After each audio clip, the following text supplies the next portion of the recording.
And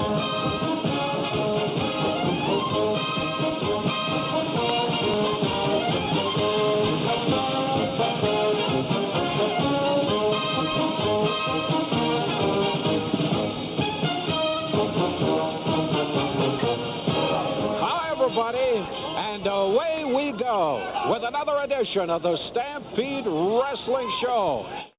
Welcome, everybody, to Hart Beat Radio. I'm your guest host this week, Cowboy Johnny Mantell. And, of course, I'm joined by my buddy Bruce Hart. And this week's all about the rowdy one, Roddy Piper. Bruce, how are you tonight? I'm good, Johnny. As you said, this is a tribute to our dear friend, Roddy Piper, and, an old friend of mine and an old friend of yours, and an old friend to so many of the wrestling fraternities. So it's going to be an opportunity just to reflect and share some Roddy stories and get some perspectives from some of Roddy's dear friends, yourself included, and people like Dr. Mike Lano and Hillbilly Jim and Princess Victoria and a few others. So, this one's for you, Roddy, and I know you're up there somewhere, tuning in. So we love you, brother, and thank you for everything.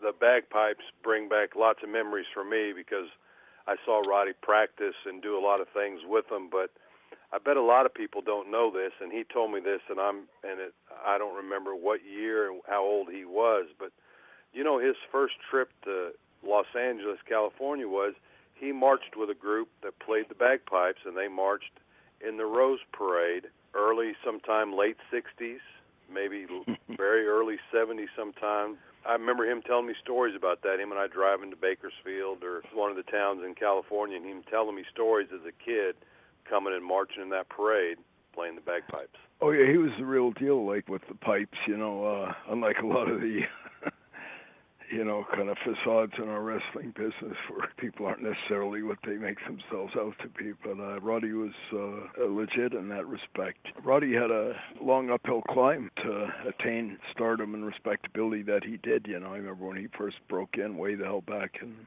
early 70s, mid-70s in L.A., and there was a very pronounced heavyweight distinction in this business. I remember I'm skinny, undersized, behind-the-ears punks like myself and my brother Brett were deemed to be too skinny, and Roddy was in that same boat back in the 70s when he was breaking in.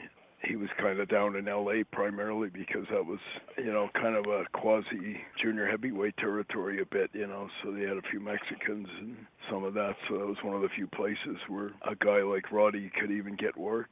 He rose above it all, and went on to become a major force in our business, one of the most memorable and charismatic cutting-edge heels, in the modern era, and he certainly rose above a lot and overcame a lot of adversity. And always a great guy, though, Roddy. That's the main thing I remember about him, I'm not sure what the fans' perceptions, because he played a pretty indelible heel, but a very big-hearted, compassionate, generous guy, Roddy, always good with giving you advice, and he was a good guy in the dressing room, always had a lot of positive energy and good for a joke or whatever, he was always good for the morale of the boys, and a lot of people don't understand some of those dynamics, we would, haven't been in the business, but that's one of the ways I like to remember Roddy, he was a real good positive source of energy in the dressing room, and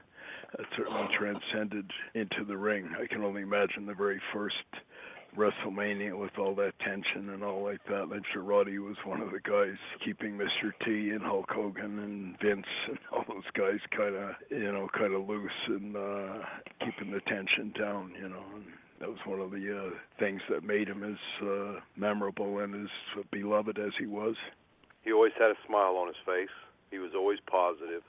He came into my life when I was I met him when I was a senior in high school, and then had the privilege of working out and traveling with him in L.A. while he was in Los Angeles with my brother Ken. He was just a pretty young kid himself then, you know. Yeah, I really thought I was a little bit younger than him than we are. You know, I'll be 58 in November, and of course, you know, him passing away in his 60s like he did, we were a lot closer than I thought we were in age. But yeah, it gives you some idea of how young he was getting into this business, you know, which makes it even that much, in my estimation, that much more impressive, because I know the way it was back in the day, and there was sort of an old boy mentality, and you know, it would have been intimidating for a kid, you know, and Roddy wasn't that big or that whatever.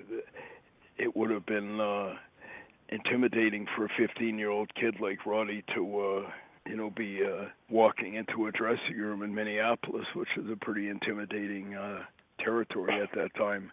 And I'm told he had his very first match when he was 15 against Larry the Axe. Larry Hennig, yeah. You know? And I'm going, wow, you know, that would have been hard because there was all this preconception about big guys. And I remember the old farts used to, back in the day, if myself included, you know, like, who's that skinny little, you know, what the hell's he doing in here, you know? So I can only imagine that Roddy had to go through a bit of that, you know, and then, you know, he's fighting a guy like Larry the Axe, who's probably 300 pounds and an intimidating, imposing big guy, you know. And it speaks of Roddy's character that he kind of rose above that type of adversity. I know a lot of guys, it would have been enough to make them pack their bags and go home and end of their wrestling aspirations. Even when he had attained stardom and had become one of the major players back in the days with Hulk and Vince and Mr. T and all like that, he was always trying to buoy up the young guys. I remember my brothers like Brett and later Owen and guys like Dynamite and Davey when they were in, you know, they're pretty young, just getting their feet wet in the WWE, and Roddy was a big player at that time. And they all told me that Roddy couldn't have been nicer. You know, he was always trying to encourage them and give them constructive advice and tell them, don't worry about this. And that meant a lot to them. You know, they always said that Roddy was one of the guys who really sincerely cared. It wasn't just throwaway stuff. It was very legitimate and sincere, you know, and stuff like that means a lot, you know, to a guy like yourself or myself, you know, like, there's so many guys who unfortunately are phony and insincere and all like that in the dressing room. So when you get actually one of the you know, the stars, you know, and they turn out to be really nice guys, you know, and supportive and sincere, you know, it makes a huge impression on you. Nothing like the character that he was playing, you know. It was almost taken aback at what a sincerely genuine, you know, down-to-earth guy old Roddy was, you know. And don't you think part of his, for me anyway, part of his charisma and part of his charm and all the other expletives there about being a star like he was in the ring, it sort of came from simple things. You know, he studied hard to do his interviews because he talked to me a lot about how important the interview was and how important it was to get what you needed to say across and make sure they're listening to you by getting something relevant. And I mean, oh yeah, you got to grab them. You got to somehow hook them and grab their attention and cause them to be focused on you. And he worked on that, and then doing stuff in the ring, he would find stuff that the people would either hate or really like that he was doing at that point in time, and then he'd use it, I mean, at the right time to either add to it or take away from whatever he was really in the ring. It was cutting edge, you know. Sometimes people now forget, they almost take it for granted how it was guys like Roddy Piper and some of those other guys that were the one of the main reasons why that whole thing took off like it did with WrestleMania and Hulkamania and all of that. You know, Roddy was one of those catalysts or sparks that ignited the fire, you know, and you know, that's why we're here today, is just to sort of pay tribute and maybe remind a few people, you know, in case anyone from the modern genre has forgotten how profound a footprint Roddy left. You know, he was like one of the guys who really set the table for that whole generation, and I'm hoping that, and I'm sure most of today's contemporary wrestlers and stars, I would think that most of them are well aware of the legacy of Rowdy Roddy, and remember,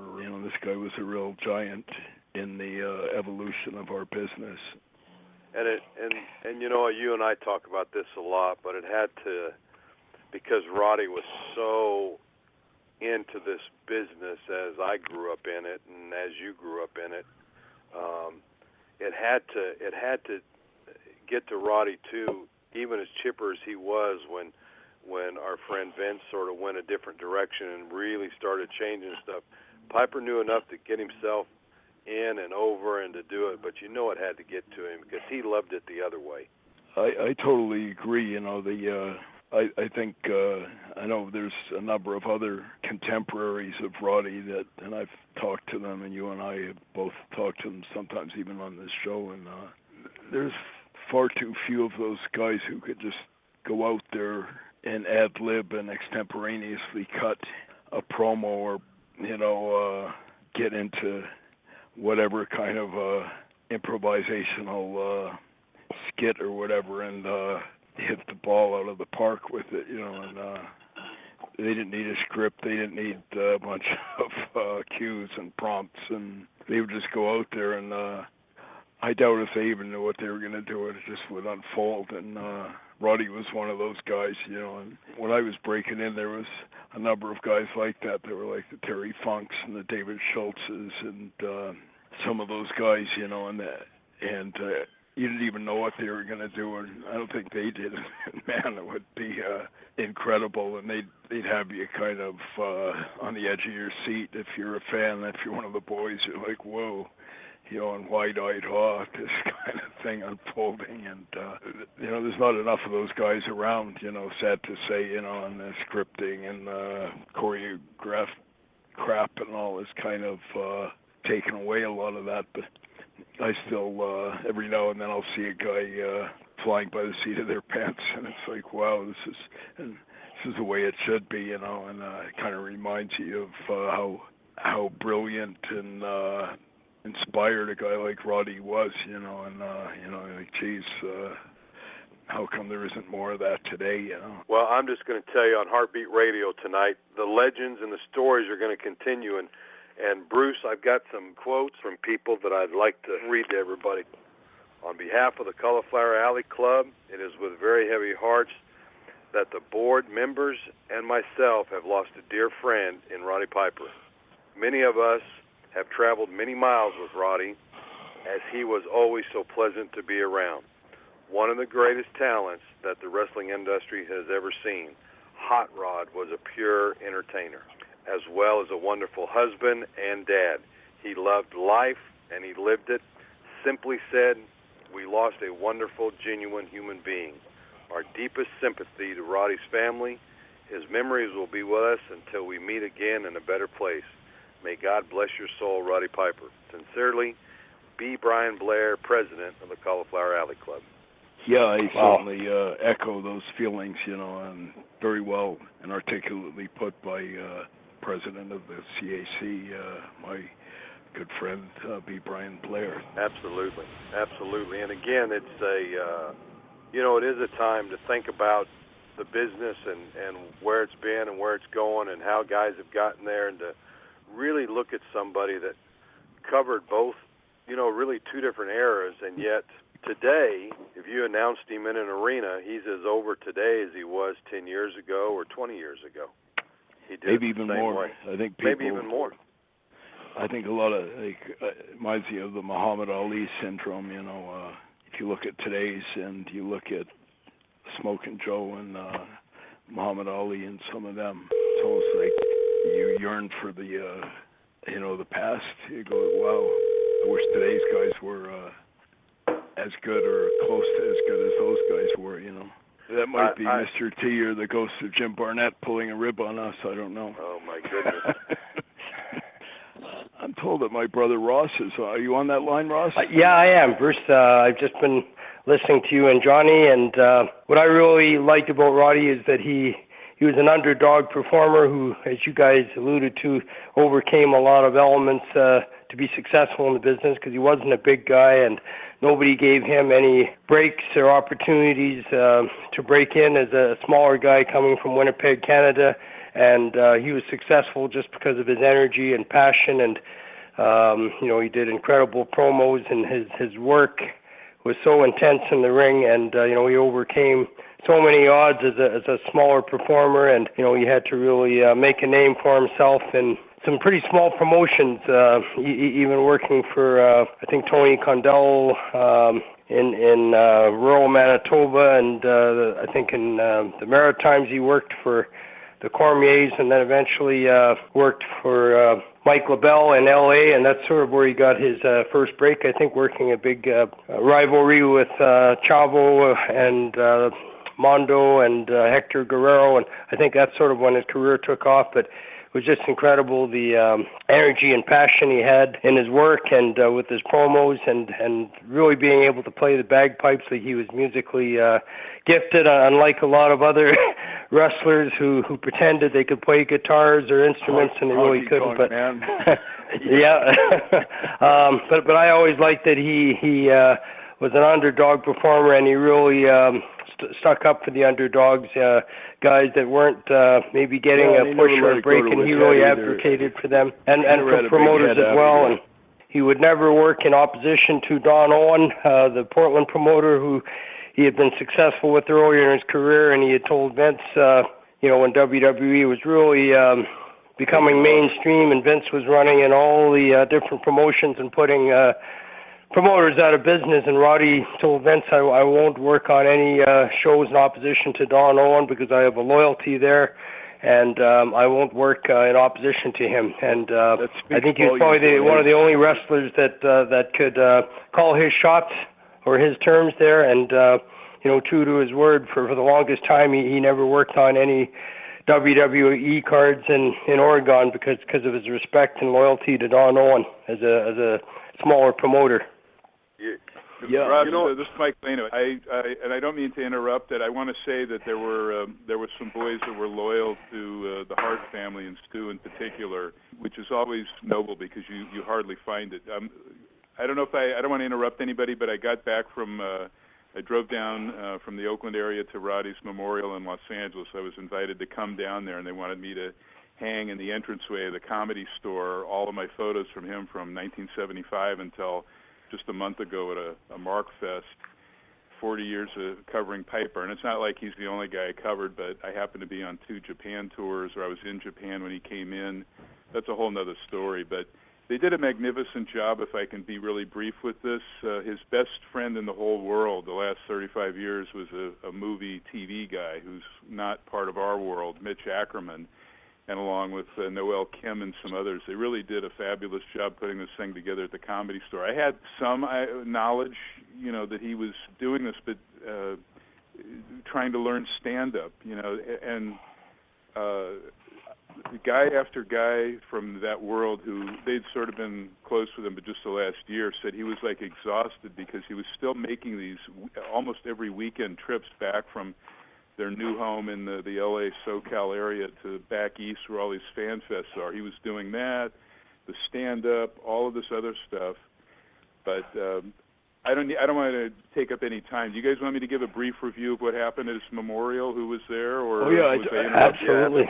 If I might, I'd just like to introduce, in case any of the people didn't hear the introduction, this is Dr. Mike Lano, who's a longtime and very highly respected wrestling journalist from the Los Angeles area, and he goes back to the very beginning with Rowdy, Roddy, and Mike and Gene LaBelle, and all of that. So I'd just like to thank Dr. Mike for taking time from his busy schedule to join us tonight. And, well, you guys know how I feel about you guys. Bruce and Ross in particular are just like brothers, and I take that as a very sincere compliment.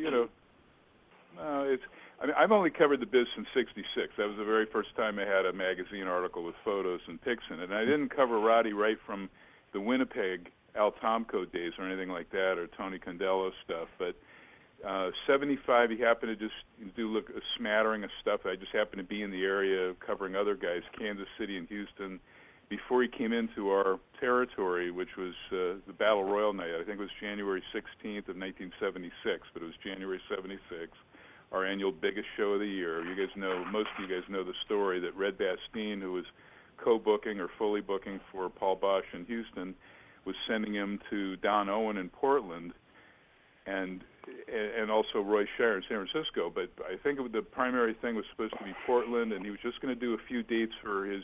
One of Red Bastien's best friends in the world was Leo Garibaldi, who was a celebrated wrestler with his father, back in the heyday, 50s, early 60s. But Leo had just come in to save our territory from the horrendous booking of a really sweet guy, Louis Tillet, great guy, great hand, but L.A. was not his forte, and our territory really died in 74-75 period. But Leo comes in, and Red Bastien says, just take a look at this kid. I'm sending him in for a couple of days, and then he's supposed to send him on up to Don Owen after Shire. Well, Leo saw him, I guess he saw something in him, because the match he had was with Tony Rocca. That was Piper's very first match in California ever, and it was a 10-minute babyface Broadway, and none of the marks knew who Roddy Piper was.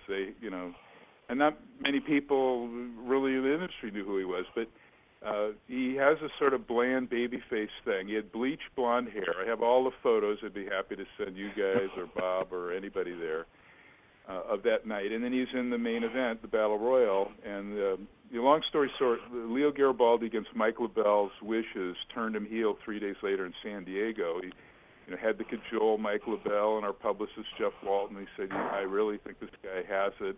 Just let me try this. And LaBelle kept telling him, no, do not disobey my orders. Well, he did. And when they saw him, they go, man, this guy can talk. And so basically, Leo Garibaldi was the first father figure in Piper's life out of the three. Don Owen was the main one, who Roddy called Papa Don Owen. That was the main guy. Gordon Soley would be another one. But Leo Garibaldi, Piper always credited with creating his whole gimmick in January of 1976.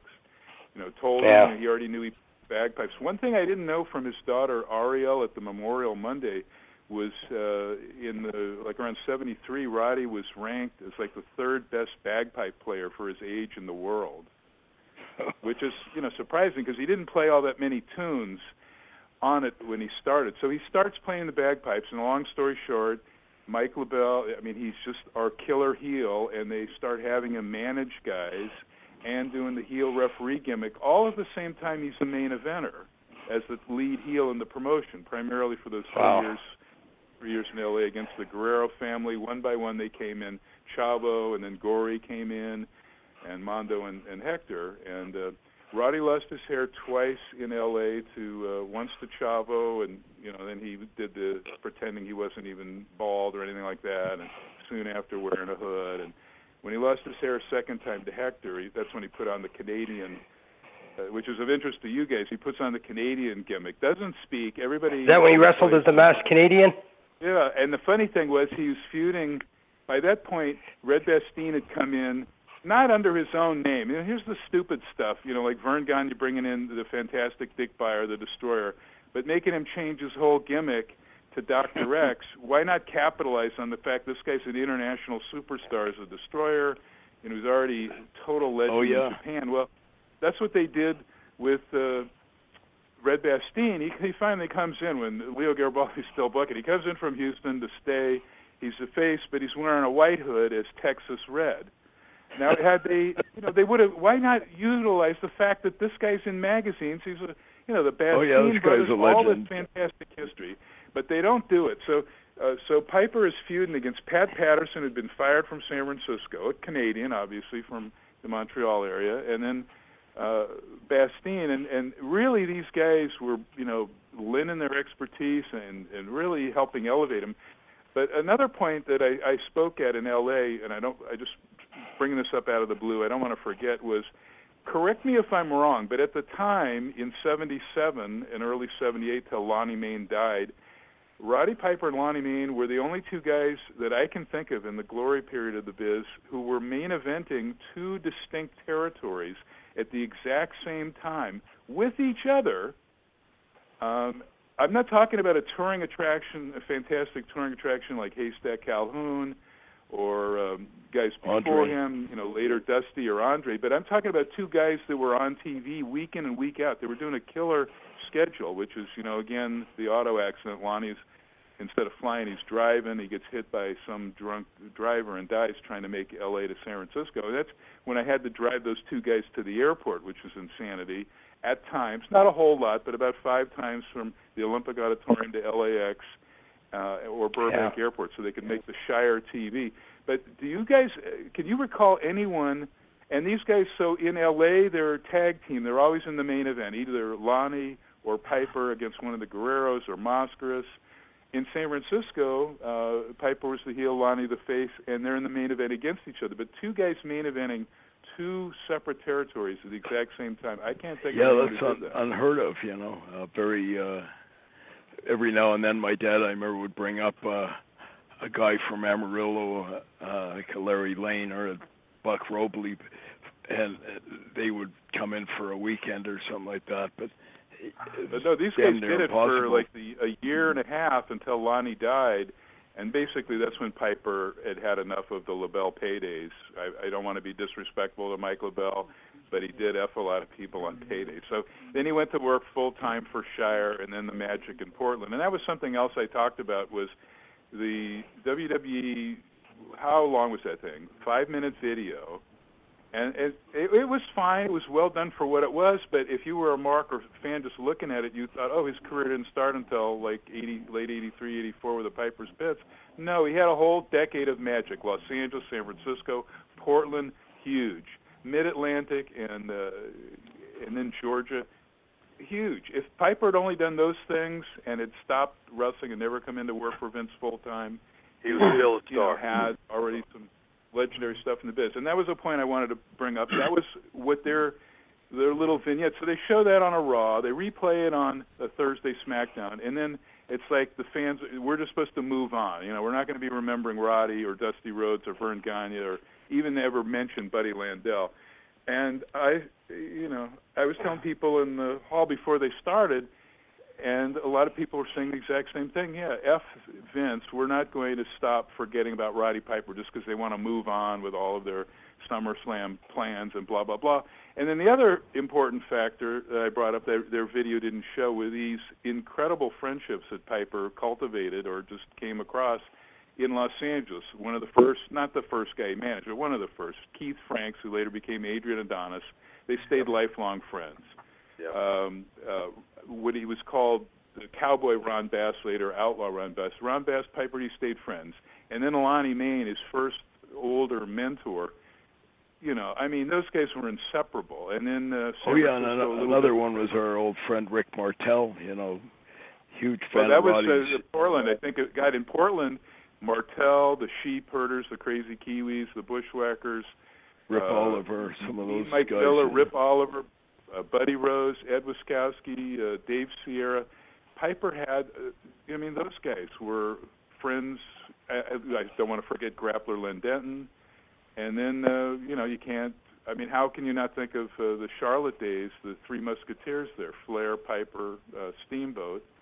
And even the few tracks from even my brother Georgia Brett, Brett and all of those guys. Roddy was always close to Brett. He was close to all of you guys. One of those shots that I pulled out, I had to bring down, so they asked me to bring down 40 years of photos, and one of the photos I had hanging was from that, I think it was 2001 CAC in Vegas, and Roddy is hugging Bruce Hart, and it's an amazing photo that I don't think Bruce and Ross have seen.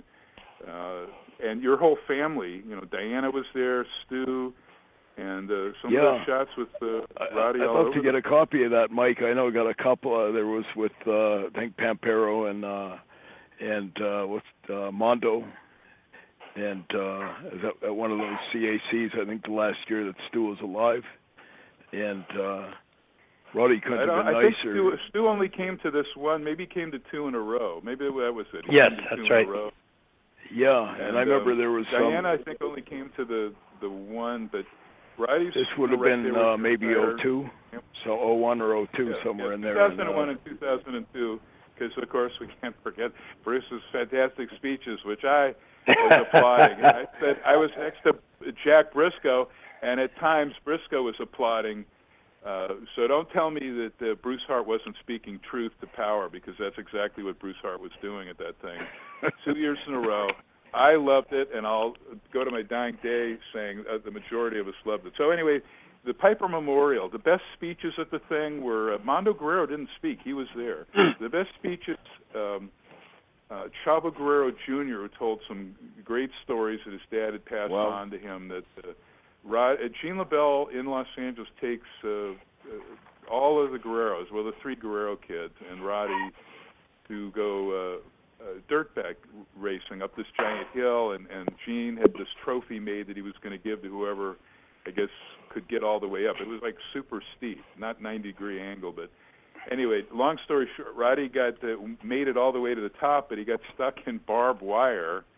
You know, with no wrestling angle. It wasn't wrestling barbed wire, but he got stuck, and they had to rescue him. But he ended up getting the plaque. And then there was another, Diamond Dallas Page gave some really memorable stuff. So he, during Nitro, he had no knowledge that Roddy had gotten stabbed at least 3 times by marks at different places, L.A. and I forget what. Not Blackjack Mulligan, 1972 Boston stabbing, but still frightening and life-threatening and stuff. So they're supposed to take a powder at the end of the Nitro, get away from the NWO after they destroy him, and then run away. And backstage they're talking over the match, and DDP says something effective, well, will you go out? I enter and exit going through the crowd. Will you do that with me? Again, he didn't know Roddy had been stabbed. And Piper, I guess, realizes he didn't know. He looks at him, gives him this crazy look. He goes, well, all right, for you, I will. And then they do it, and Roddy says something like, you know, never again. God bless you, but never again. And DDP said he was at one of Roddy's last things, I don't know if it was for WWE or WCW, where he actually worked in the ring, and he came in, and Roddy didn't know he was there, and Roddy's like looking at his, his gimmick, his kilt and stuff, and his boots, and he's just looking and looking. He goes, he's like praying, one more time, can I just make it through one more time, because he was in pain from whatever, and the place was crying during that. But there was a lot of comedians. I was surprised that Gene LaBelle got up, but he didn't really say much of anything. He was, except at the end, it was nice. He was looking up at the heavens and talking to Roddy, but he didn't illuminate the way I was hoping he would. They had a lot of attention to detail. They had this nice tray at the entranceway right behind my photos, these little teeny expensive pebbles that had a replica of Roddy's signature in gold on them, and that was, I go, what are the rocks for? And they go, well, it's, his famous line, you never throw rocks at a guy with a machine gun. They had a really first-class, the whole place was done up. They covered over the walls. It's appropriate that Roddy was one of the guys who introduced the rock and wrestling era, so that's appropriate. Yeah, it's fitting. Well, there would be none of that stuff without him, because there would have been nobody at Hogan's level that could play off him, and Roddy did the majority of the verbiage, which was why fans bought that very first WrestleMania that Vince had his hand on. As Johnny and I were alluding to earlier, Hogan can't wrestle and Hogan can't speak, so Mr. T couldn't talk to save his life. So Roddy was doing a lot of that stuff, obviously with the help of Orndorff. But what's really obvious about everything, the greatness of Roddy Piper is just step back and think a moment about those names you just mentioned and all the others, whether it's Ric Flair, who it may be, and how many times they were champion and wore a belt and did this and did that. And then they always, every so often, they'll let one of the commentators on Vince's show say that Piper was never a champion and he was never this and never that. Just step back and just let that sink in for a moment and just realize how much we're talking about. And again, I had the privilege of being around him when I was young. My brother Ken and him worked together in L.A. for about a year.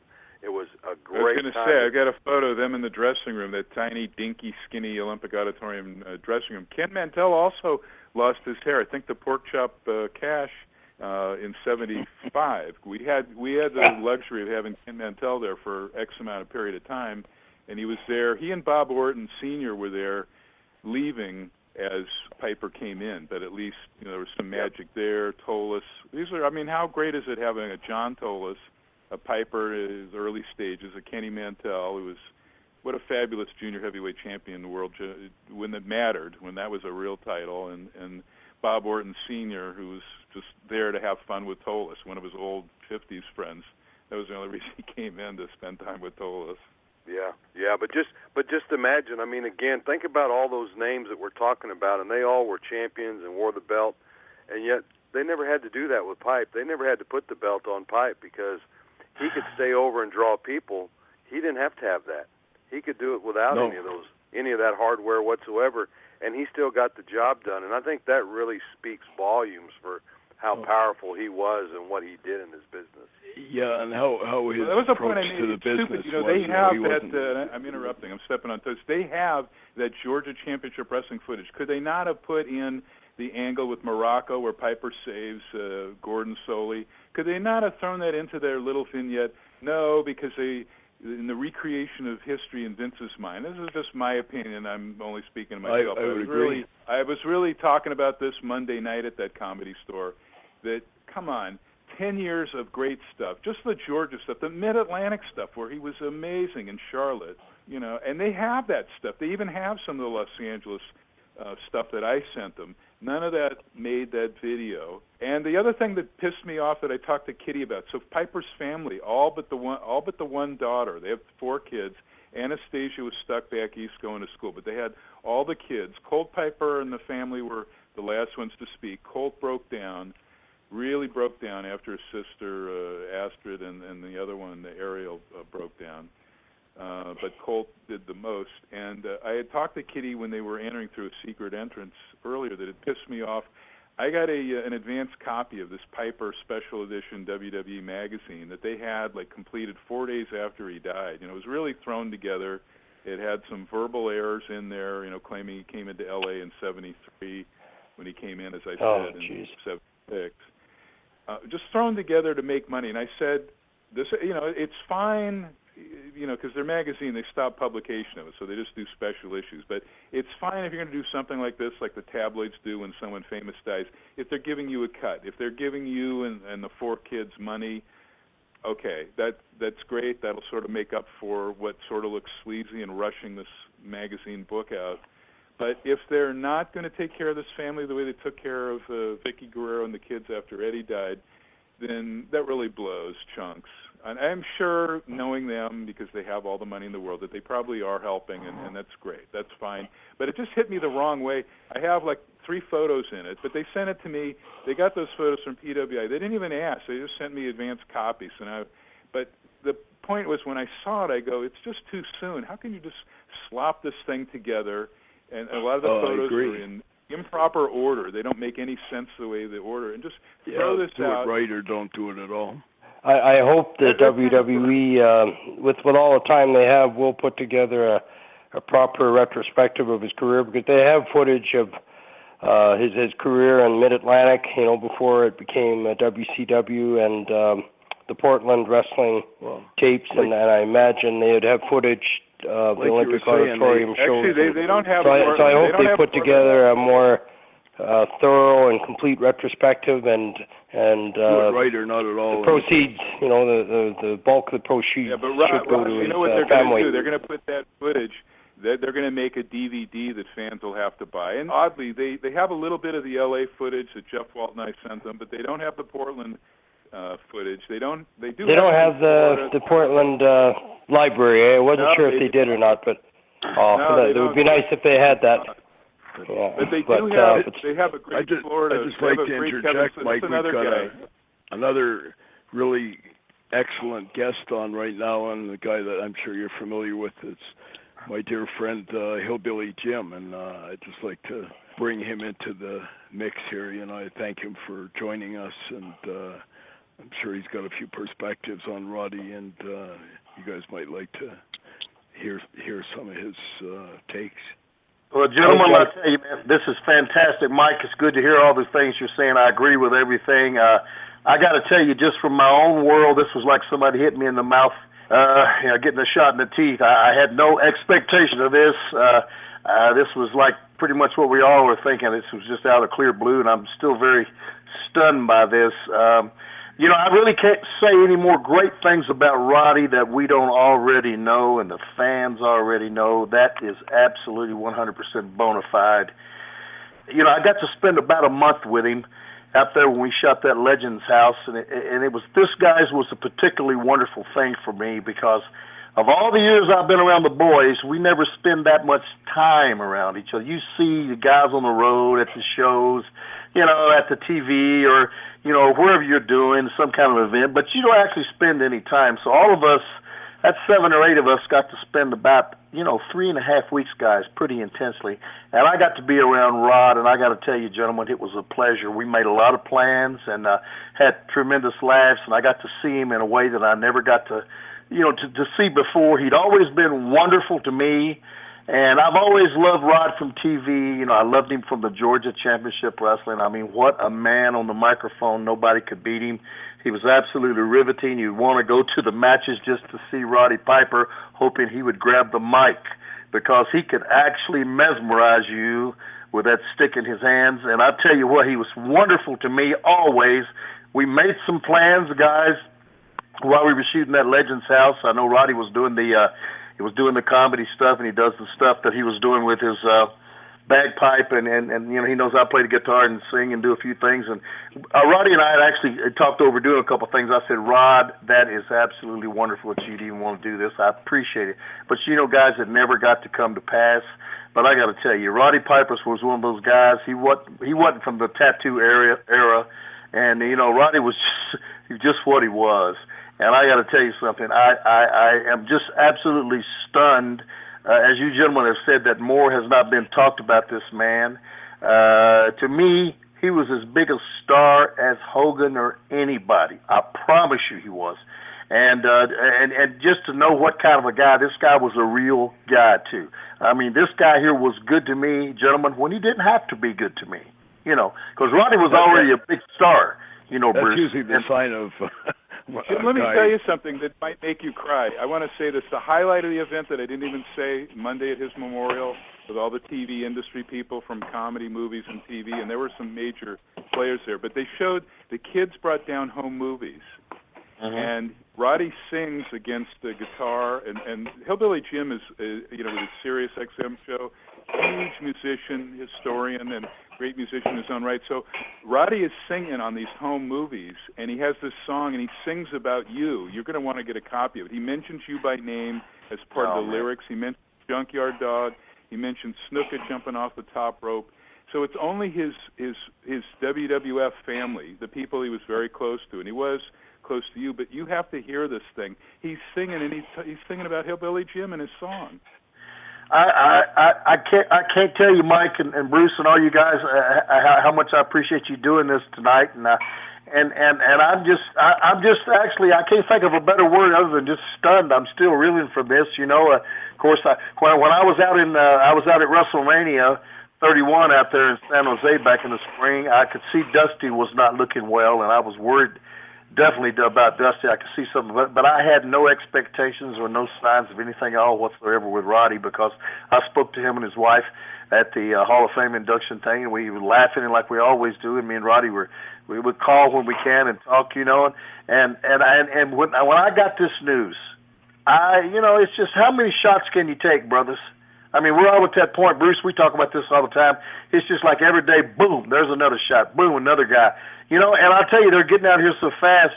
And all we've got left, of course, is these wonderful memories, because that's all that you can give away is the memories that you give to people when you get leave. And I got to tell you something, Roddy Piper left us rich because he gave us a lot of memories. And man, I just can't believe I'm not going to get to see my friend anymore. And, I just hang out with him and laugh with him and tell stories because, guys, the guys that know him, he was a very intelligent man. He knew a lot of things, that he had read a lot, and he was very interested in a lot of different things, which we talked about in that house. And doggone it, I'm glad we're doing this tonight, but it's just, fellas, it's just anticlimactic. But what can we do except go on and just hold him up and just hope that the powers that be will get around to giving him more of a tribute than they have given him so far. I agree 100%.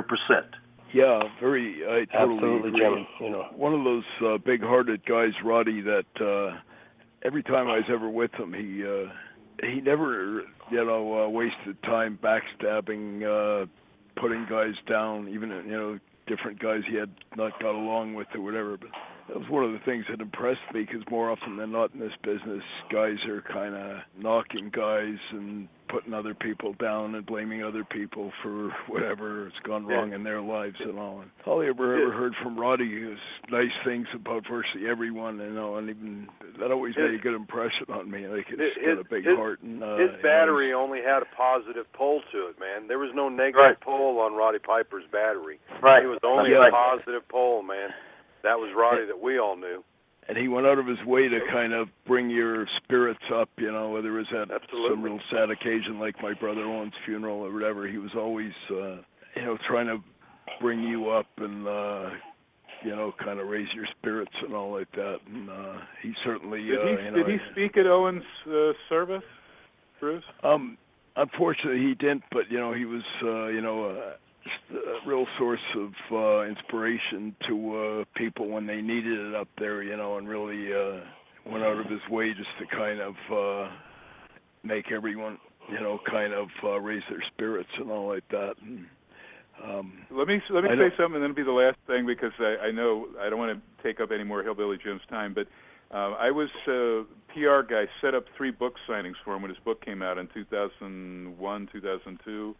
And when he came into San Francisco, that was our biggest one. I had bagpipe players there. I had the mayors of Oakland and San Francisco give him plaques to the keys to the city, all that stuff, proclaiming it Roddy Piper Day. But he gave us, the guys that were working for him, these Frats T-shirts that he had made. And in L.A., he was famous. Every time he came out, he had a different T-shirt with a saying. But these frat shirts that he gave all of us who were working for him, on the front it said Frats for fraternity. On the back he had names of all of his favorite people who had passed. Owen was at the very top. He had Rhonda Singh from Calgary on that thing. He had Pillman, Rick Rude, JYD, and so on. Obviously Kurt Hennig was close to. But to have those 3 people from Calgary on there, and in particular Owen was at the very top. That was the first name at the top of this thing on the back of the shirt.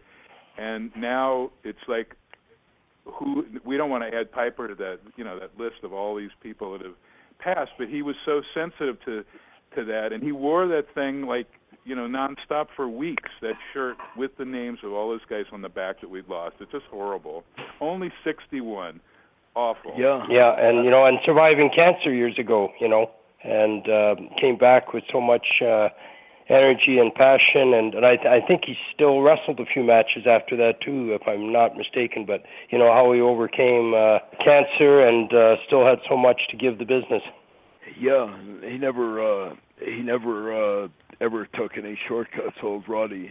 I remember the last time my dad saw Roddy was the year before he passed, and my mother unfortunately had just passed away a few months before, and Stu was down there for CAC and a tough time and everything, and Roddy really buoyed him up, couldn't have done anything more to pick Stu's spirits up, and he had Stu laughing and was regaling him with some old Vern Gagne stories and all this other, and I really thought it was big of Roddy just to, he was there trying to fill some void for Stu, and just told me what a great guy he really was, just really giving and compassionate, sincere and sensitive person, Yeah, he never let success go to his head, and, he always spent time with those people, whether it was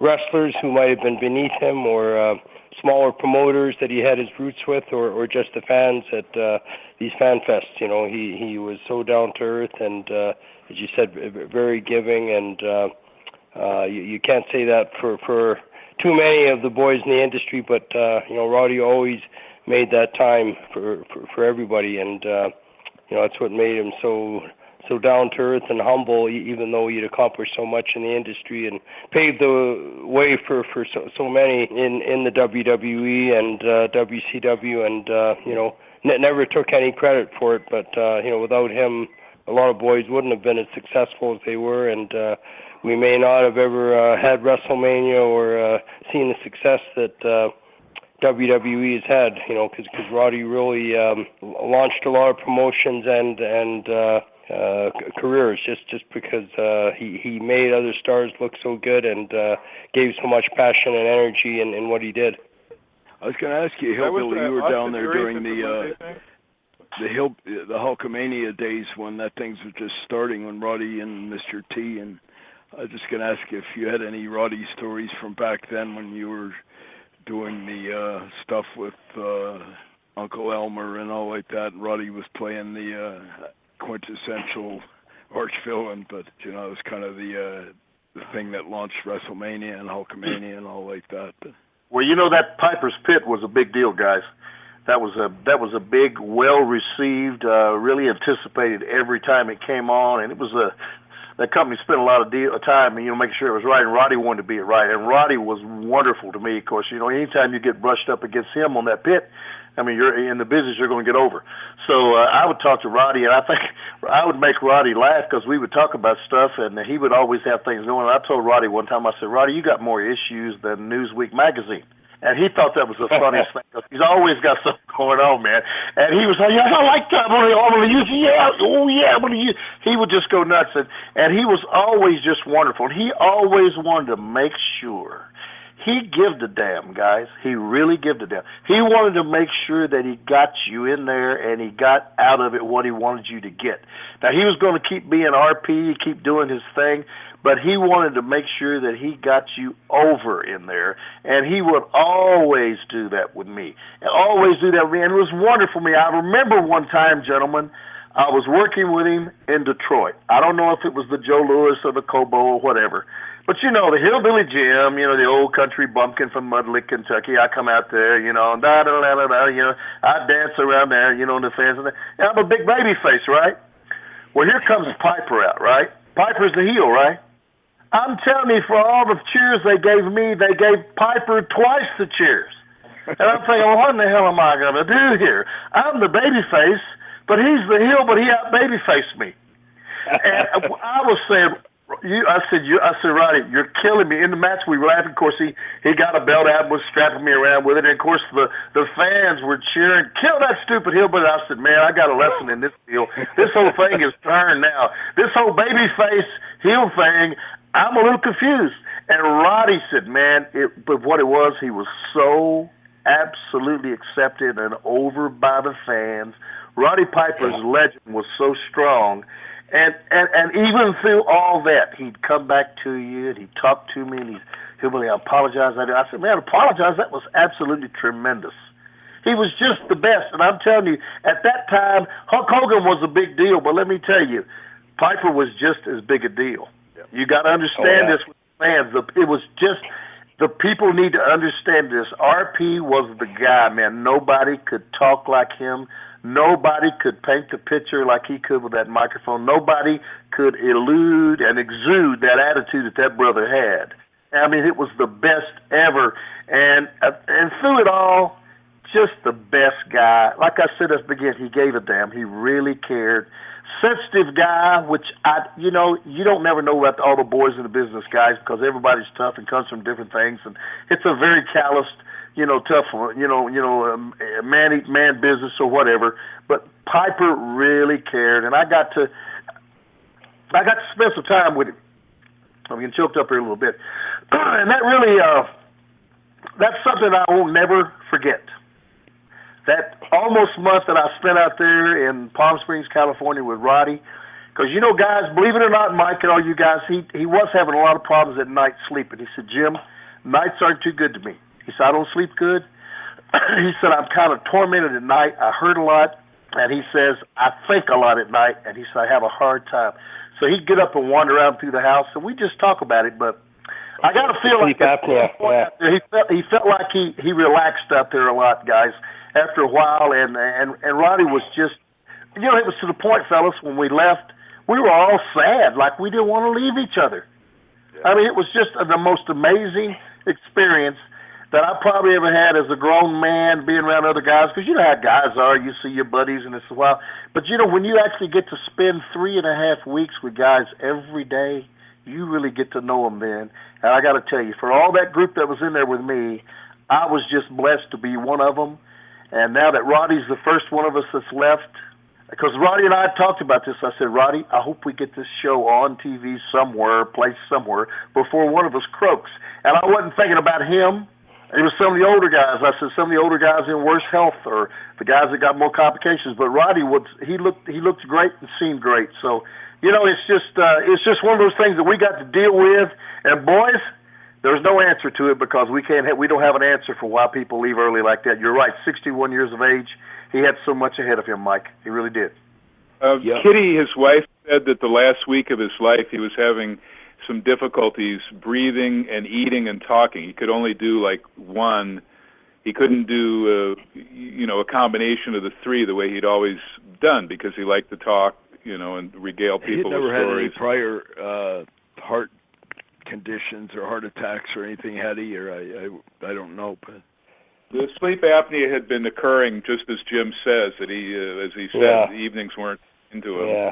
I was going to say, Jim, that the Detroit was chic town, and it was like Philly. It was a heel town. That's probably what it was. But the other thing, Austin Aries, I forgot to mention him. Austin Aries was there, a really fantastic young kid. He's got a Japan and Europe tour. But he said that years from now, like when he started 15 years ago, decades, 100 years from now, people will be studying Piper's promos. They'll be picking apart, 200 years from now. They'll be looking at these videos of Pro Wrestling's around and studying Piper, obviously, and the great heels, the Buddy Rogers, the Killer Kowalskis, people like that. Last thing before I leave, and then I really want to shut up. Did Roddy ever do shots for Stu? I know they came in with Titan, with WWF, but did Roddy ever come? It was kind of sad, because I spoke to Roddy when I did a few shots at Portland for Don Owen in the early 80s there, and I saw Roddy and Rip Oliver and Rick Martel and a few of those guys in there, and everywhere I went in those days, whenever I went to a place, I was always trying to discreetly steal talent for Stu, get him. And I done that in Amarillo and Hawaii and England and places like that, where I had, got guys like Dynamite or, some of them and some of the guys down in Amarillo. But I was trying to get Roddy up, and unfortunately for us, his career seemed to take off just after that. I think he went to, I'm not sure if it was Carolina or Georgia or... Yeah, and he would have had a great impact on our territory. I can only imagine how much he would have gotten over, because, a lot of smaller guys did get over in Calgary, and, with his energy and his work rate, he would have been a real asset to our promotion, but we just kind of missed out on him, I think. He became great friends with Brett and Davey and Dynamite and all those guys, so they were all really good buddies of Roddy's, and by that time, Roddy was unfortunately... too big of a star, and my dad, I could have had the bastard up here a bit earlier if I didn't know that he had, I wasn't sure that he was that good of a worker at that time. One last thing, and because Hillbilly Jim is a musicologist, really fantastic expert on music, but when I would drive him to the Olympic, and Mitch Ackerman had better stories of Roddy getting destroyed by the fans trying to get in a vehicle and get out of there. But when I drove him in my old Pontiac, there was a song he used to like to calm down on the way to the airport by one of the greatest guitarists, Robin Trower. The song is Bluebird, and that should have been played at his memorial. I think it's from 77, 78. Bluebird by Robin Trower, and Roddy particularly liked that song, and you will cry when you hear that song. Mike, this is Hillbilly. Yes. You said something a while ago before you said about the Trower song that made me think of something. It's amazing. I hadn't thought about this in years. I used to always tell, you said a while ago that the things that Roddy has done that people will be talking about and analyzing for years to come. I used to tell Roddy all the time, I said, brother, you're kind of like the Jimi Hendrix of wrestling. I said, they'll be trying to figure you out 50 years from now. And that's what the young musicians, the guitar players now still trying to figure out what Hendrix was doing, Now, Piper is, and I used to tell him he was like Jimi Hendrix, and he used to just laugh. He'd wear that black leather jacket he'd wear all the time, his security blanket. Oh, he thought that was the greatest thing ever when I compared him to Hendrix. That jacket was stab-proof. That was why he had that famous black leather jacket, because there were metal fibers and stuff, so nobody could stab him anymore. Hey, I know he lost it one time and he freaked completely out. But he went nuts. He went into all alarms until finally somebody got it and sent it back to him, and he was the happiest guy. He would not. I'm telling you, that was like a security blanket for him. That was like somebody on Charlie Brown with a blanket. He would not let that thing go, and that was a great memory, man. I mean, just to think about him wearing that jacket all the time and seeing that smile, and he had a little of that Terry Funk in him too. He would drag in like he was hurting or something, and he'd be working it a little bit. Oh yeah. Hey, Roddy's a pretty good French harp player too. Did you know that, Mike? He could blow the harp pretty good. Wow. He could blow the harp pretty good because while we were in that house out there, they wouldn't let us play anything that anybody knew on camera because they'd have to play. They had to pay rights for it. Like if you played some kind of little blues standard or any kind of a song that anybody had ever. So me and Roddy would get off, and I'd grab the guitar, and he'd grab the harmonica, and he could blow some pretty good blues. I was impressed with him. Really, he was all into that. I mean, and you could just see the guy had the passion for that, guys, just like he did the business. Just like it was time for him to grab the microphone. I mean, he was all in, guys. He was that guy was an intense, all-in guy. And he's the real deal. They don't make them like that anymore, guys. I'm sorry, it's an old analogy, but I really believe this, Mike and Bruce and you guys. I just don't believe they make them like that no more. No, unfortunately. One of his biggest regrets was they didn't pick up the Highwaymen. Remember the pilot? The only one of them aired. He and Jesse Ventura, it was supposed to have been a weekly TV show, and he was so bummed that didn't get picked up. It was a fantastic show, great premise. What can you imagine the two of those guys? Because they tormented you guys, the TV work, but having the two of those guys as detectives on a weekly TV show, I think it was CBS or ABC, fantastic. You probably would never heard of Don Johnson and Philip Michael Thomas or something. Wow. No, that would be fantastic. I guarantee you, even now, there might be some renewed interest in that if it's even still available, guys. Oh, yeah, absolutely. They might have done some trailers. They should reissue it. I took it off TV on a Betamax at the time. I forget what year it came out. 80s was when both of them were done with Vince. So, I don't know, God, maybe it was 90, 88. Oh, and that was the other thing. All of his stars from They Live came to the Memorial Monday, including that lady with the piercing eyes, Meg something or other. Yeah. Oh, wow. Who are some of the names from that? Something David, an African-American guy who Roddy had the fight scenes with. He went and spoke for like good 10 minutes. He said Roddy was a consummate professional. He never hit him once, but when you look at the footage, it looks like he's beating the crap out of him. Yeah, but the female co-star who was in They Live, and they said John Carpenter's movie before that had trashed. It didn't make any money. So this was a make-or-break movie, and when people said he's nuts picking a wrestler to be the lead, and that movie wasn't just a cult classic. It made money. It made John Carpenter's career on and make more films. It was, a big, huge deal. But the gal in that movie with the piercing blue eyes, she was at the memorial. She was going to get up and talk, and just broke down. She could not. They loved those people on that set. They maintained friendships with him to this day, from when it was made, whatever year. They loved that guy. So I'm talking movie, TV. Mike, yeah, he touched everybody's lives, in the wrestling and film industries. John Carpenter, this is Hillbilly, is from my hometown. Wow. John Carpenter's from here in Bowling Green, Kentucky. That's where he was raised up at. I told Roddy that one time. I said, "You believe that?" I said, "Yeah." Of course, he's long ago been a Hollywood guy, but he was raised right here. So Roddy said, "I said, man, it's a strange world how things twist." Me and Roddy talked about that while we were in at that Legends house. I want to urge everybody, if you go to look at anything on their network, that show now, because of the importance of seeing Roddy and Hillbilly, go and pull that thing up and look at all the episodes of that great show. It was a fantastic show. Okerlund, Pat Patterson, how insane. Jimmy Hart, how insane was... That's a stellar... all legends, all total legends, which is why, obviously the premise and the name of the show. But now those scenes with Hillbilly Jim are going to be a lot more poignant. Well, the whole thing Mike and guys, was just an honor for me to be on it, and And, you know, like I told you, I've got memories now that I would never take anything for, and I cherish. To be in there with Patterson, and like I say, and Jimmy Hart, and Gene Okerlund, and Tony Atlas, and Howard Finkel, and Duggan, and of course RP. I mean, listen, it don't get any better than that. And you know, it's just sad that you know, time has took one of us. But I tell you, I would have thought it would have been one of the older guys, not Roddy. He would have been one of the last ones, I would have thought, because Roddy was actually looking good out there, and I'm telling you, taking care of himself. And he, you know, guys, he took the weight off. Now let me say this to you guys. One other thing. We always laughed every night about how much damn snoring was coming out of him and Duggan's room, because him and Duggan, it sounded like a grizzly bear den in there. They snored so loud. You could hear it all over the house. The only one could out snoring was probably Tony Atlas. And Gene Okerlund was going crazy because he's rooming. Of course, I was in with Jimmy Hart. That's like sleeping with a mouse, right? I mean, he wouldn't even his bed wouldn't even have to be made up. He was set in one little area in that. But you could hear Duggan and you could hear RP in there snoring. Oh man, it was like feeding time at the zoo. When was the exact time you shot that 3-week thing, Jim? What was the actual time frame for that?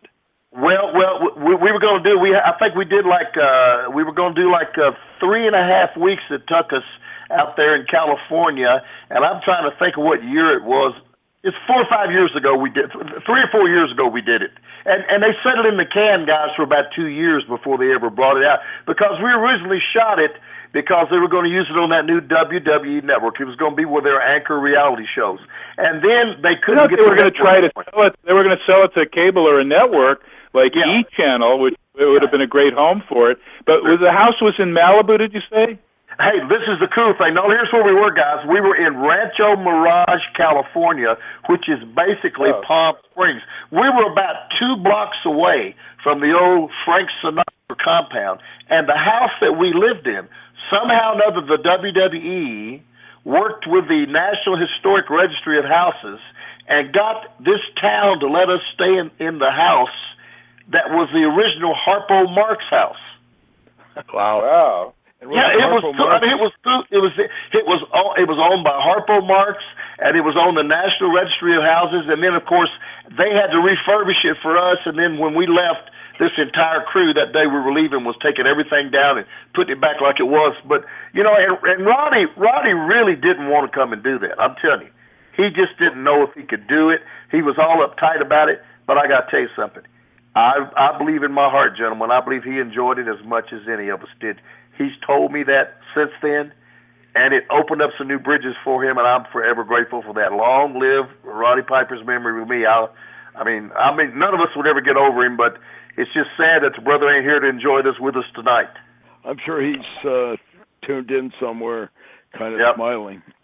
I'm going to close here, guys, but a new guest coming on named Ken Resnick, who used to be a prominent announcer with, I believe, the AWA. And I love Ken. Yeah, Ken was great.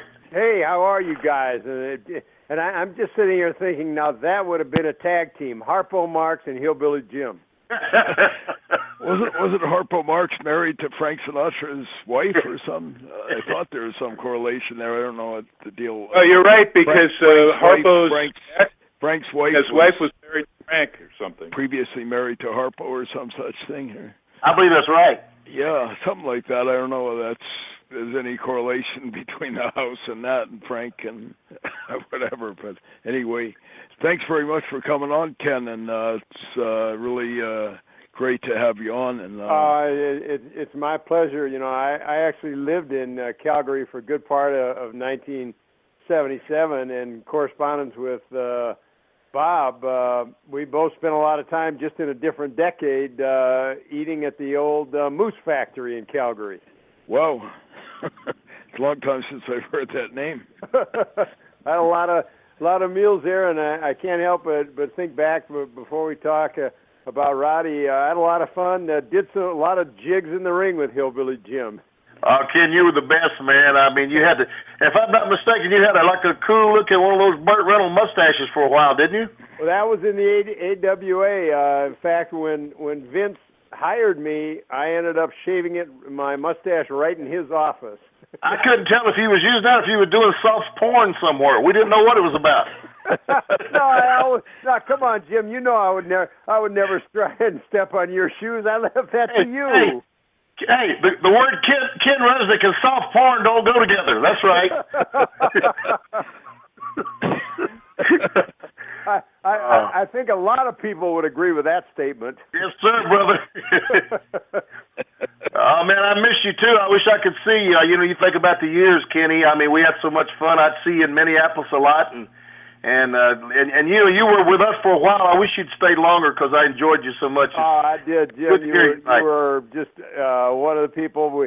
Every interview we did, either backstage or in the ring, God, we always had a good time. You know what? I tell you what, that's what that business is supposed to be about, guys. We all are here tonight because wrestling is supposed to be entertaining. It's supposed to be fun. And for those of us doing it, we're supposed to enjoy ourselves as we do it. And you know what? There was a brief time when we all did that, and I'm forever grateful to have been a part of it.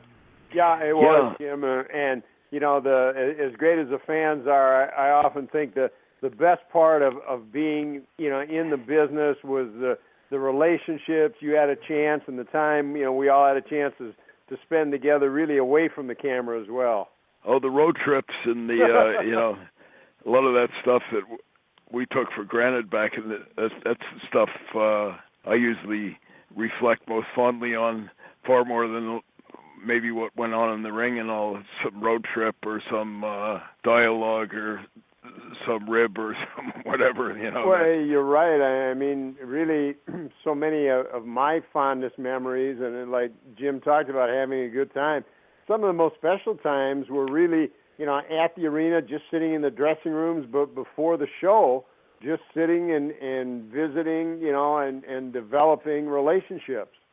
Oh, yeah, hearing some stories or watching some guy perpetrate something or all the behind-the-scenes stuff, and... Well, I think you're right, and certainly, as Jim could attest to, as big a star as Roddy was, boy, in the dressing room, at the hotel, in cars, you would never know it. He was as down-to-earth and genuine as they came. Ken, you said something right there that got me thinking. You're exactly right.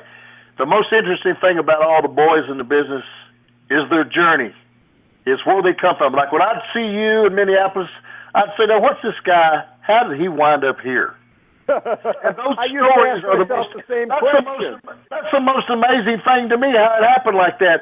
And, and Roddy was into that. He liked to know your story. And Roddy told me some things when we were in that house out there, gentlemen, about his early life that really just floored me. I had no idea.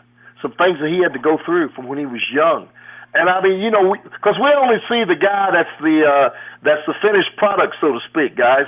The guy that's in the ring, the guy that everybody's talking about, the guy that's got the light on him, the guy that's the main eventer. You don't realize the stories and some of the difficulties and some of the journeys that all these brothers have had. And that's one thing that we all can, Bruce, everybody, we all got in common. We all got these stories. All you boys, you know what I'm talking about because you've lived it.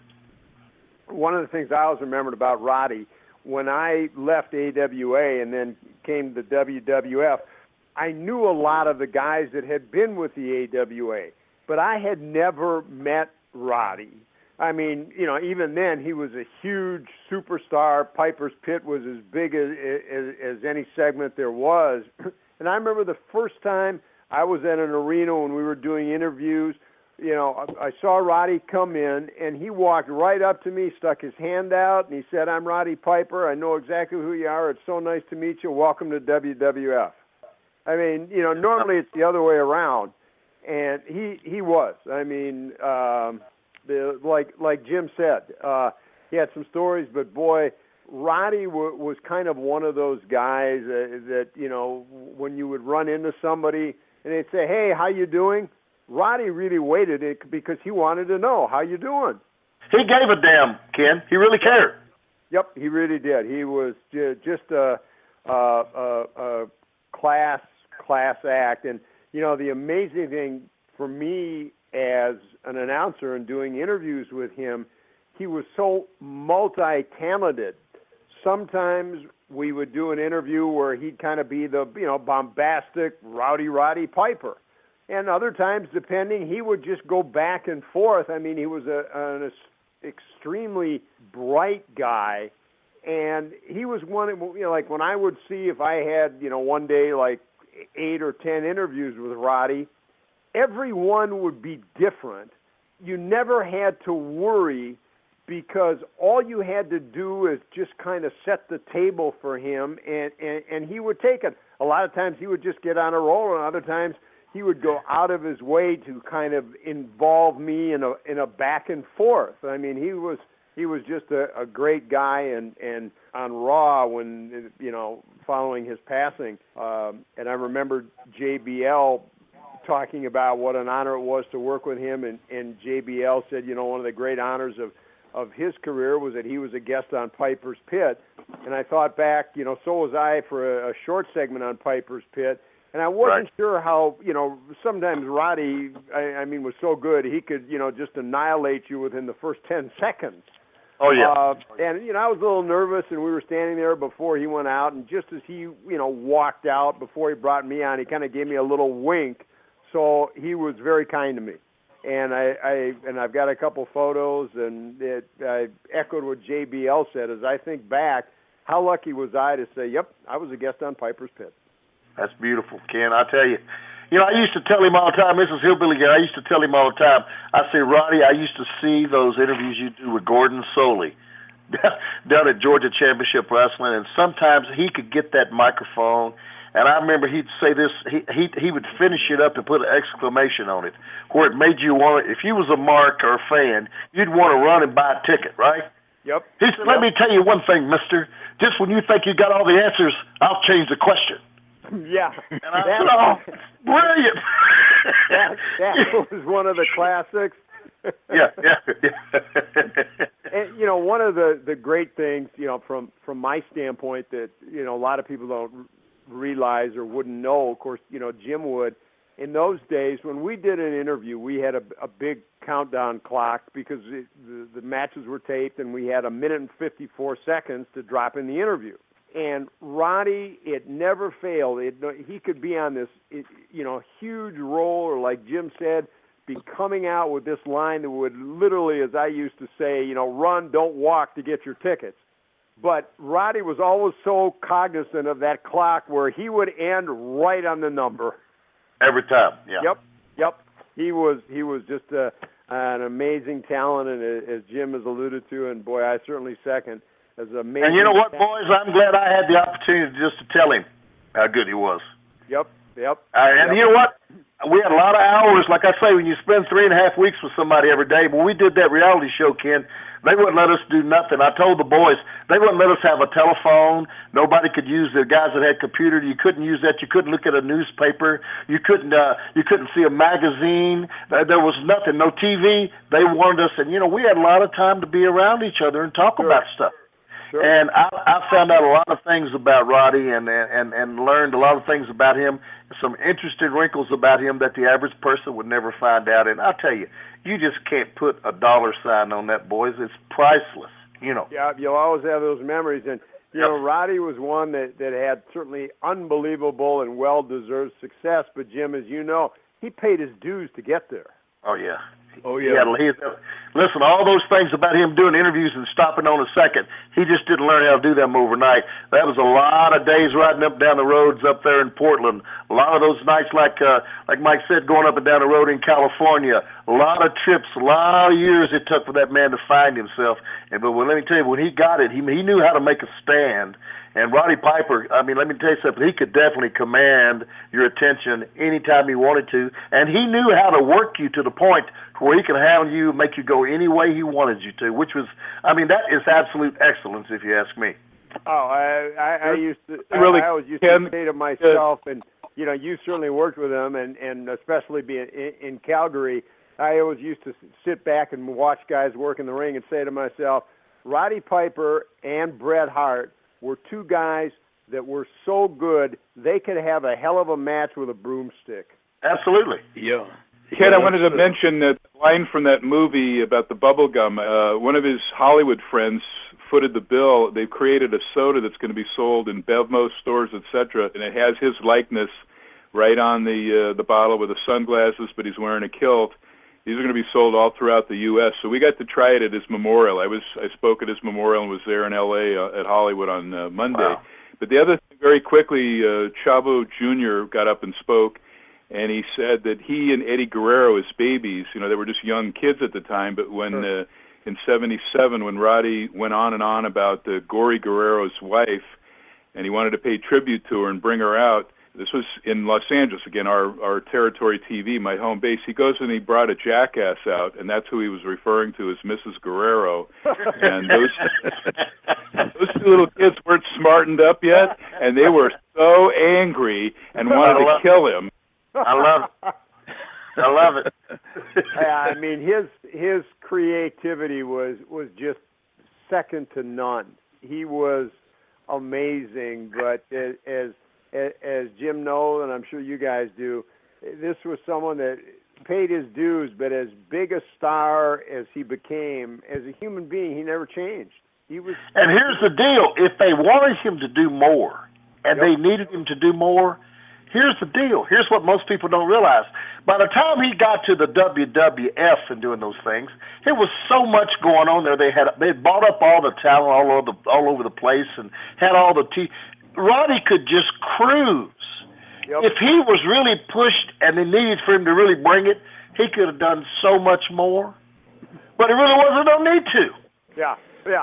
I mean, in my it's time... It's incredible, the cast they had at that time. You almost forget how deep it was with Hogan and Jesse and the Bulldogs and Brett and Valentine and Orndorff and Orton and everybody you can imagine, and Morocco and whoever, Macho Man, King Kong Bundy's, Roddy. They had, look here, not only that, they had the Bobby Heenan in his glory, and Albano was there, and so was Blassie. It was crazy, Yep, the Macho Captain Man, Lou and all that, He stole the show. Bruce, I want to say something that talks about his innovativeness, and Ken may know this or may not, but sidebar, when Roddy was in L.A. and San Francisco main eventing at the exact same time for two territories, he would always come out with a different T-shirt of the week, and often he had printed on there, and this was by his friend who he was managing, when he was a heel. Lars Anderson had a side business of making custom T-shirts.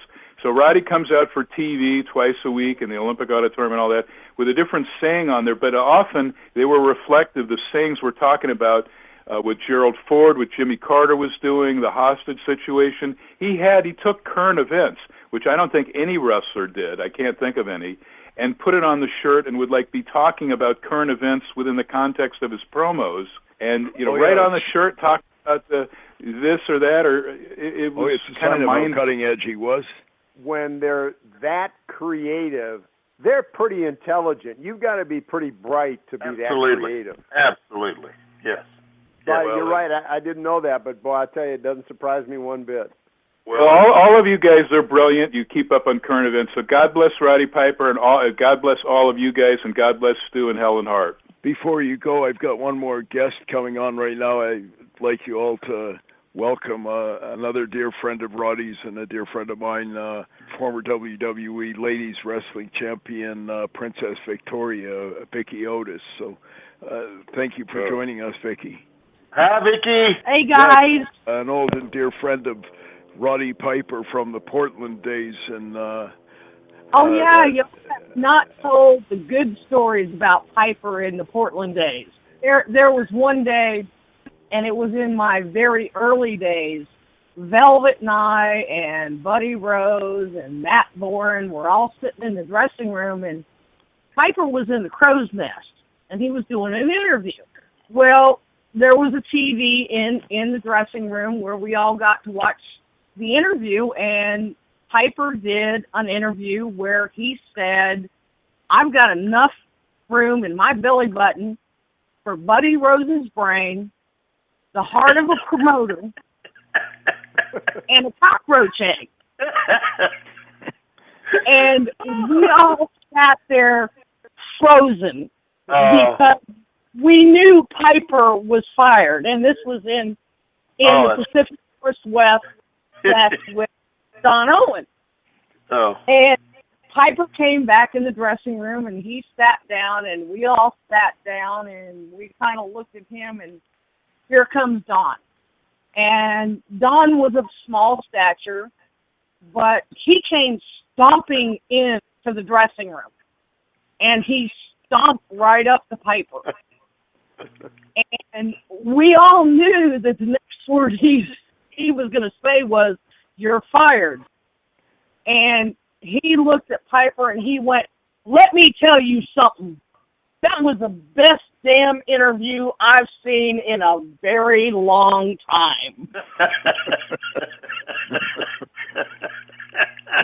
Okay. Oh, that's great. We all knew he was fired. And a lot of things that people are not telling about Piper, they're talking about how Piper was such a great friend to the boys. Let me tell you something about Piper, where it was to the ladies in the circuit. He looked after us.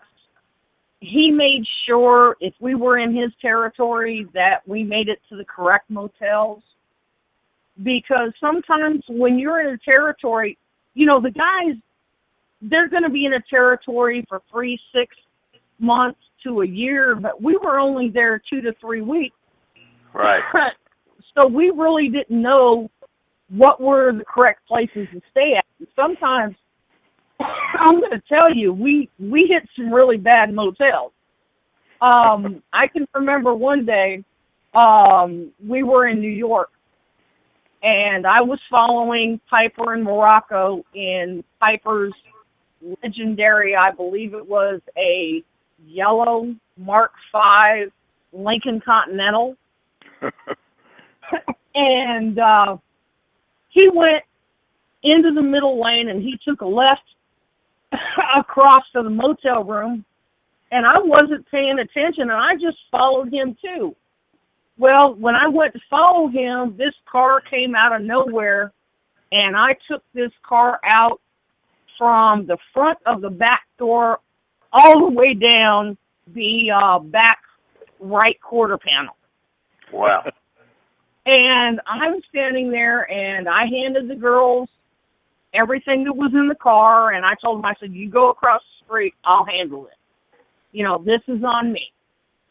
And I'm sitting there, and I'm apologizing to the guy, and out of nowhere, here comes Pike. He starts talking to the guy, and he goes, "Where the hell did you come from? Do you know how fast you were going?" And at this point in time, I'm apologizing to the guy for wrecking his car, and in 5 minutes, Pipe had convinced the guy that it was his fault for the wreck.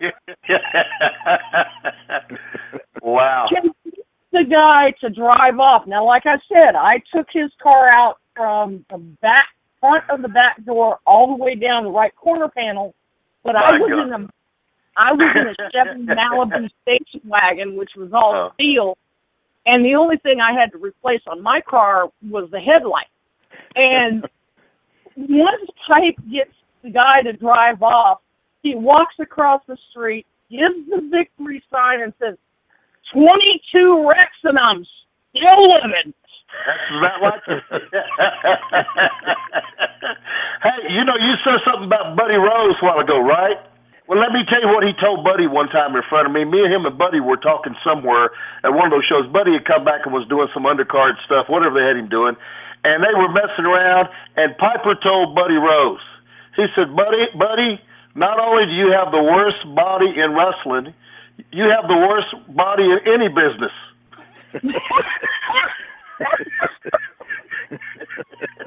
And Buddy and I were cracking up, and it was hilarious. that was Pipe. If you don't want the truth, don't ask Pipe a question. Dude. I can remember back in the day, and a lot of people don't give Piper the credit that he was over big time in the Pacific Northwest with Don Owen and did so much drawing there. And I think it was Hillbilly Jim who said that Pipe told Vince McMahon that he would not, Vince McMahon Jr., that he would not work against Don. That's a huge sign of his character, you know. Cause that was Pipe. Once you were part of Piper's clique, and I don't mean it like it sounds, it wasn't a clique, but once Piper had your loyalty, he was your friend forever. That's exactly right. And he was your friend. I can remember being in Puerto Rico before Ariel was born. And me, Ric Flair, Hugo, Wendy Richter, Harley Race, we were all sitting around a table. And I can remember how excited Piper was that Kitty was pregnant with this baby girl. He was not only a wrestler, he was a friend, and he was a family man, and he worshipped his family. He sure did. I have to say that, yeah. I can remember when I started training, and Piper came into our training with Sandy Barr and started training me, Velvet, and a couple other people. He spent 2 days with us. He did not have to do that. He was so over in the Pacific Northwest. He was the greatest babyface heel that the Pacific Northwest had ever seen. And he could switch back and forth in a millisecond. And the crowd would love him or hate him no matter what. It was amazing. See, I'm one of the few people who have, how can I say this? I watched Piper as a mark as well as a wrestler, because I started out in the Pacific Northwest as a mark on the front row. And Piper was one of the main stars. It was Piper, Ed Wiskowski, Stan Stasiak, Dutch Savage. So I've seen both sides. I've seen Piper as a fan, and I've seen him as a wrestler. When I got the news that he had passed away, for the second time in my life, my heart was broken. Piper was one of those people. He wasn't a wrestler. He was a person. He treated you like a person. He wasn't the great Roddy Piper, you know? Yeah. And if he could help you in your match, if he saw something that he thought you could correct in your match, he'd walk over to you and he'd talk to you about it. Or if you walked up to him and said, "What can I do better?" He didn't make you feel like you had done anything wrong. He would say, "Well, this is the way I would have done it." That's a sign of what he was, you know. He had an innate ability to make you feel like he genuinely cared about you, you know, not just giving you some superficial throwaway advice, or, you know, he was very genuine about it. Exactly. And like I said, any time that me and the girls were in a territory with Pipe, he made sure we made it to the right motels. He made sure that we knew what restaurants to eat at. I mean, I can't count the times that we followed him just to make sure that we were at the right place at the right time, and so on and so forth. Well, this is Johnny Mantell, and I'll tell you, everybody has said all the right things. Jim said it right. He cared. He had a heart of gold. His smile was as genuine as they got. When he sat down one-on-one with you and talked to you, he was all vested into what you were talking to him about, whether it was the business or life or how to do an interview or what I did wrong in a match. He was vested that way. I hate to use one of his lines, but he said it so well. When I'm well, I'm hell, and he sure was. When he was healthy and right, he gave them all they needed. Very seldom did you see him with that belt. He didn't need that championship to do anything he did. He didn't need to wear the belt when Hogan had to wear it. You should have seen him in Oregon. He came in and he was a heel. He was partners with Buddy Rose. And then when he went baby and went against Buddy Rose, the crowd just they reached, it was almost like they reached up out of the frickin' seat and grabbed him and said, "We love you." You had to be there. I was a mark at the time because I hadn't started training. I was one of those, if I had had an orange, I would have bounced it off of Piper's head. And then when he turned baby, it was like, "Oh my God, I love you." And that's when I started getting into the business, and he was kind enough to take his time and come to our training sessions and show Velvet and I moves and and the most thing, it wasn't so much the moves that Piper showed us, it was the psychology. Yeah, very well put. Yeah. And when he started talking about the psychology, it sat in. It was like, okay, now I know. Now I understand what you're talking about. Now I know what I need to do. I wish he had imparted that psychology to today's divas, Vicky. Oh, most of them need a crash course in that, and you guys had it. And I wish some of today's, not to knock the lovely ladies, but they need a crash course on that. All you got to do is drop on your belly, let one tear fly, and look one fan right dead in the eye. It's like scripting sex. If you do, the orgasm's not going to be anything great anyway. It should be improvisational. You'll know that you're seeking to maybe have an orgasm, but if you do paint by numbers, you might go limp long before you ever get there. They have no clue. We'll have to save that for another show. I'd love to have you on again with Wendy and some of the others. Anytime. Just give me a call and let me know when I need to be on. I'm sitting here with tears in my eyes. I can remember being in Canada, and I was walking down the street with Jesse Ventura, and I did that interview, the one I told you about, with Pipe talking about he had enough room in his belly button for Buddy Russell's brain, promoter's heart, and a cockroach egg. We had just left Gold's Gym, me, Wendy, and Jesse.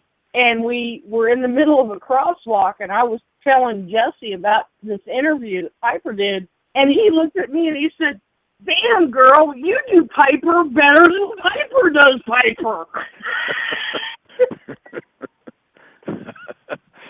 That's high praise from the governor.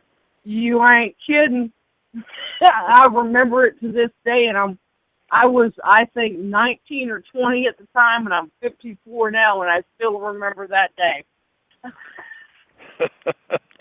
Through all my trips and all my journeys with him, I've got so many great stories, some for public consumption, some for private consumption. But when I first started and Pipe started working with me out in Los Angeles, he took me down way deep into the bellies of Los Angeles. He had found this Korean barbecue place that he just loved. And he decided one Friday night after the Olympics, and I'm still training. Leo Garibaldi's letting me referee once in a while, but I'm still training. Haven't had my first match yet. And we go in, the first night we go in and have this Korean barbecue, man. It's just fantastic, and we eat and laugh. And he said, I want to try something. I've never done this before. And he said, when we get up to the counter to pay, when we leave, we're going to argue about who's going to pay, and we're going to say, I'll flip you for it. And when, say we're going to flip me for it, I'm going to pick you up and I'm going to body slam you right here at the front table. You get up, brush yourself off, and say, okay, you pay, and walk off. So that's what we did way back in 1977 in Los Angeles, California.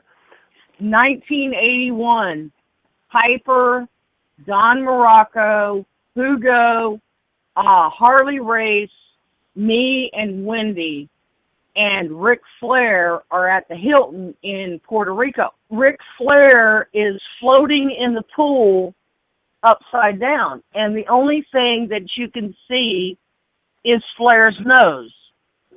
Do I need to say more?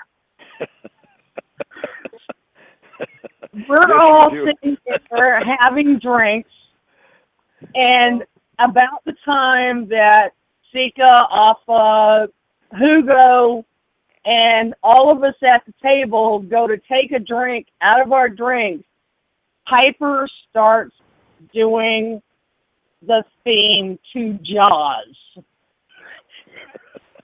And we're looking, and the only thing you can see above the water is Flair's nose. There was so much alcohol on that table. It was not funny. Well, I can't top that, so I'm going to... I got to get this out, and I hope you listen to me. Everybody, please listen. If something were to happen to me, and I know something's going to happen someday, and this ain't no mushy, soft thing, I want you guys to know I respect every one of you guys, and I love you, and I appreciate you. And I got to tell you now, because sometimes tomorrow don't never come. And I just want to say that to you, Ken, to all you guys. Jim, the feeling is absolutely mutual. Thank you, brother. I mean all that, because you know something? Listen, we're not here for a long time. We're here for a good time, and if you live a long time, it's not that long. And some of us remain, and some of us go sooner. And I just don't like to take a chance on leaving something in the air. If I can say something today that I need to say, boys, why not do it now? And, brother, I'm going to send it right back to you. I feel the same thing. I love everybody in this business that I've had the opportunity and the chance to be in a dressing room, in a car, in an airplane, or in a ring with, that has done the same thing and believed in this business and worked hard to make it better. Everybody that I've been with, I feel the same way that Jim said. I love them. I think about them every day, and I wish there was more opportunities for all of us to be together, because this business that Piper helped me get started in, and that he continued on the legacy, and Bruce and his Hart Beat Radio is trying to continue it on for years to come, to let these young guys know about it. It is a very special place to be, and my memories, my stories, my trips that I had with Pipe will never, ever be forgotten, and it's something that's too sad, too soon for these things to happen. This show tonight, gentlemen and ladies, has helped me so much, because I was feeling kind of bad about doing this, Bruce. You know, I had a few reservations. I really didn't want to do this. I just didn't feel like it. But you know what? All you guys have helped me collectively, and I just wish I could go around one more time and just let every one of you pin me one more time in the middle of the ring for old time's sakes. I'd put you all over. I feel the same. It's been some catharsis for me, and you know, it's been inspiring and uplifting, and I hope Roddy's up there somewhere, you know, and knows how much we miss him, but how much we love him, and how his legacy will never die. You know, he was one of the, you know, it's all too often overused, but he was one of the real legends, the iconic people that made this business so great, and you know. I'd just like to say thanks, Roddy, for the memories, and God bless you, and we will never forget you, my friend. It was great to know someone like him, as great as he was in the arena and on camera, he was even greater off. One of a kind. The perfect gentleman in the business were so few and far between, but Piper was the perfect gentleman. You know, he was so loved and respected. Yep, hole in my heart, man. Yeah, I think we've all said it. We may have said it with a different adjective or with a different color to our paint stroke, but we've all said the same thing, and that is that Pipe was one of a kind. He was maybe once a generation, maybe once every couple generation kind of guy in this business. Yeah. And if you knew him, if you had the opportunity to be around him, if you had the opportunity to be part of one of his ribs or receive one of his ribs, it's something you'll always remember and know the rest of your life. From teaching the smallest things to teaching the biggest things, he was able to do all that. Piper was a great friend. Thank you so much for having me, and I appreciate it. I can't thank you enough. You guys did a great job. I loved your stories, and I share your sentiments, and you know, love to all of you guys. You guys are incredible. Roddy touched a lot of hearts throughout his life in this wrestling business and in the land of Hollywood. I know Mondo telling me stories of people that Roddy got to know in Los Angeles. So, Vicky, Ross, Dr. Mike, Hillbilly, Ken, the legend that is the Rowdy one, Roddy Piper, will live on. Love you, Roddy, and rest in peace, my friend.